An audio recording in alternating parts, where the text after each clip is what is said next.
Harga emas tak pernah tunggu kita. Tahun 2023, 10 dinar bersamaan dengan 42.5 gram bernilai sekitar 14,000.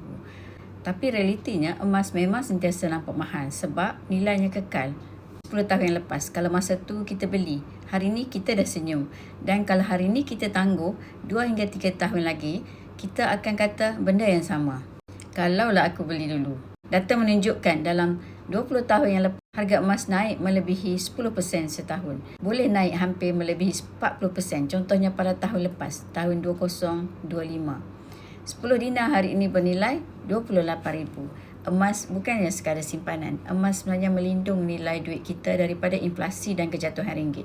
Jangan menyesal sekiranya tuan-puan terbeli emas pada harga yang mahal. Hakikatnya harga emas tak pernah murah. Percayalah tuan-puan, kita perlu jadikan harga hari ini sebagai benchmark untuk masa depan ataupun 2 tahun akan datang. Jauh lebih murah berbanding dengan harga yang sebelum ini. Jadi, tukarkan sebahagian daripada simpanan tuan-puan ke dalam bentuk emas. Ke dalam bentuk emas fizikal. Sebab ia mampu melindungi kekayaan dari inflasi dan kejatuhan mata wang ringgit.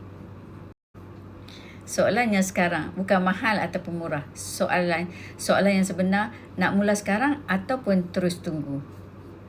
Kalau tuan-puan serius nak tukarkan simpanan, sekiranya tuan-puan serius nak tukar sebahagian daripada simpanan kepada emas fizikal, di video ataupun klik link di bio saya bantu sebaiknya.